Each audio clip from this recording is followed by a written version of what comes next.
This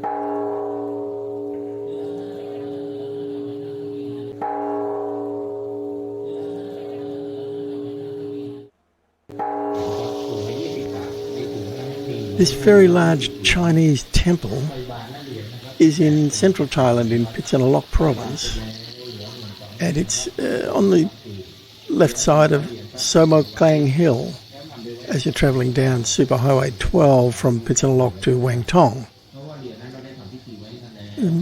Lots of figurines and Chinese deities. I think there must be nearly the whole collection of them here. And before you enter the temple, a very large forecourt with very few shops or anything in here, which is unusual, but hanging gardens of ferns and all very beautiful. And then there is the entrance to the temple, and people take off their shoes on the left side, and then you enter the temple, and you're immediately visually assaulted by just huge numbers of statues and images and Chinese deities everywhere. And this little guy, that's the Monkey King, also known as Sun Wukong. This big one here, the big beautiful, it's Kuan Yin. Now she's the goddess of compassion, and she's represented in quite a few different ways. This one here, the goddess with many arms, and Chinese Buddhists and scholars the same figurine, Kuan Yin, known around here, and known in India as the Bodhisattva Avalokiteshvara. That's the little Monkey King, known as Sun Wukong. Sun Wukong, considered to be among the most popular villains of the journey to the West. So he's a villainous, somewhat deity, I suppose. I'm not an expert on any of this stuff. I've just looked up a few things that I saw in this temple just out of interest to see more about what they are. We come up here and there's some figurines of these Chinese warriors, and they were folk heroes celebrated in classical Chinese poetry. The name for them literally means wandering vigilante. So, and they're always depicted here with these very fierce looks on their faces and all kinds of weaponry. Now we've got these. I look up and find many different ones that all look quite similar to this, these Chinese deities with these very long beards, and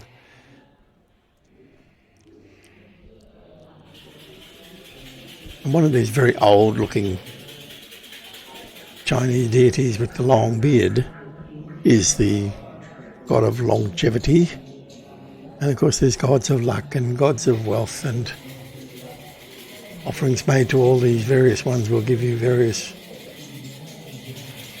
results, I guess.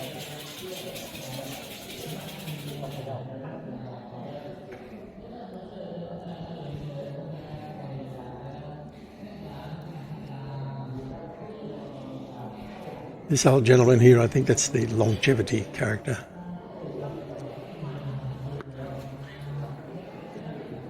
And if you want to find out about your good luck,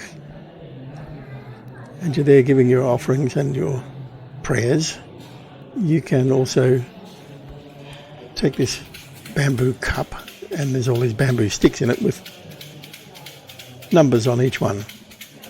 And in the old days, you would rattle a stick until one stick fell out, and then you would take the number of that stick, and then in the old days you would go along and there'd be a whole lot of pigeonholes there with little sheets of paper in there where you'd take out one sheet of paper according to the number that you got, and that was your good luck or your fortune. These days, of course, you just shoot the code according to your number into your handphone, and then on the screen will pop up in various languages what the message is for your fortune, to have your fortune told.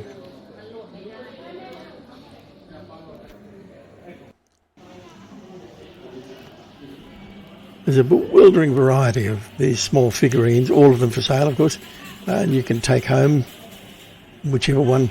And some of them are applicable to various people. Some are representative of your birthday of the week. So there'd be 7 different ones of those, and numerous others. As I said, I'm not an authority on any of this stuff. It's very, very interesting, and you go down this rabbit hole and boy, there's a lot to be found. Here's the little Monkey King, Sun Wukong. And now we've got Gong the Bell for luck.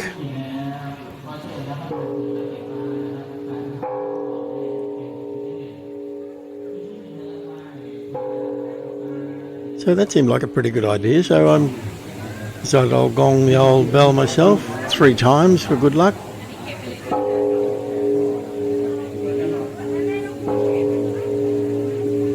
That's enough. And then another tradition.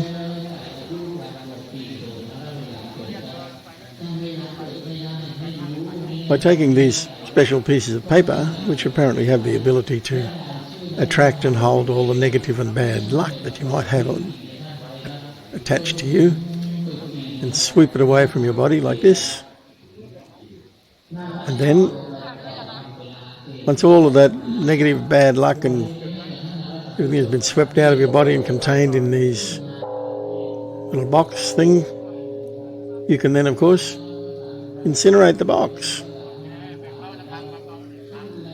Set it on fire and place it into the portal, into the never world, never to come back. Now,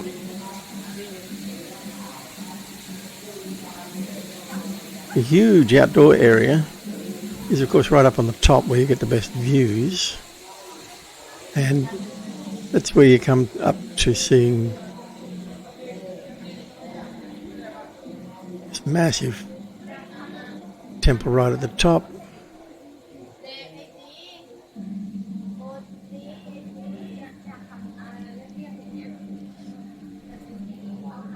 This big guy is Guanyon. That's about all I know about it. Look it up yourself if you want to know more. Now here's the view that we had on the day. It's a very smoky old day, and we didn't get to see very many distant hills or anything, but I've found a few photos that were taken on a better day, and there's a nice look out there, a nice sunny, less hazy day than we had. And now we can walk around further. Such a tremendous number of displays here. This temple is really worth a visit.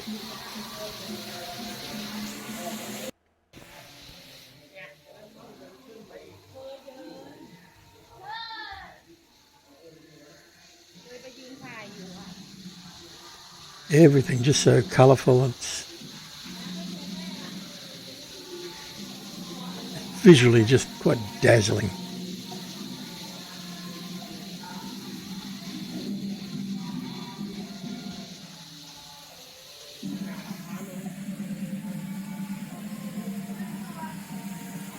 The interesting thing, the temple is actually free to walk in. There's no admission charge, and there's a food court where you can get all kinds of local dishes, and it's all free. There's no cash register. You just go in there, you take what you feel like you can eat, and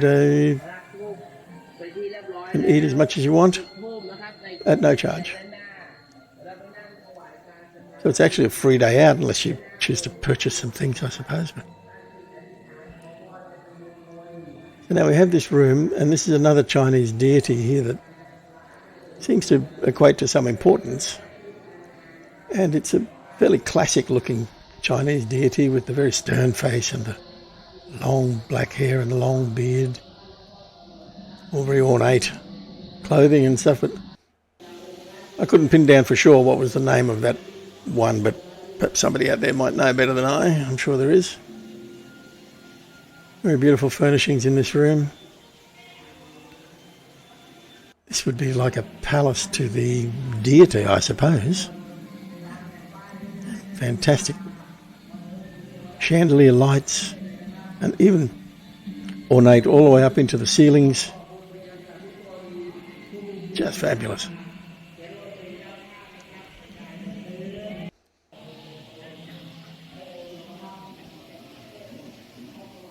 And now we descend through this dragon cave and down these steps, and you come to the shop. I'd hesitate to call it the souvenir shop, but I guess that's what it is.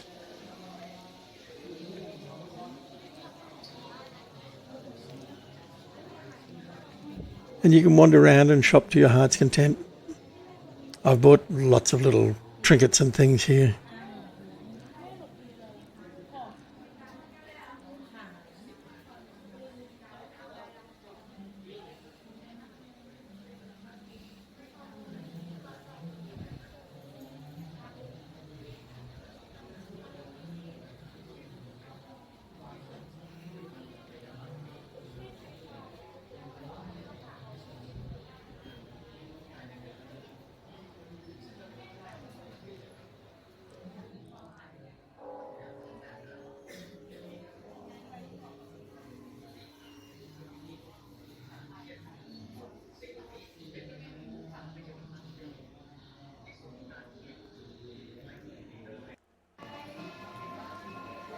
We're actually moving along toward the exit now, or back toward the ramps that we lead back down into that big forecourt.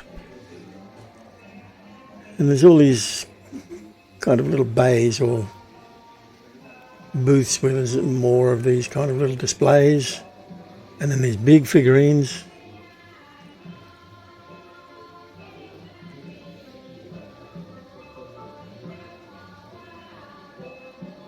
Hard to know. I'd have to know, be an expert, but I have to ask an expert what's the meaning of all these, if they're expressing just emotions or they're actually deities, and hard to say. But if you're around in this area, come and bong the bell for good luck.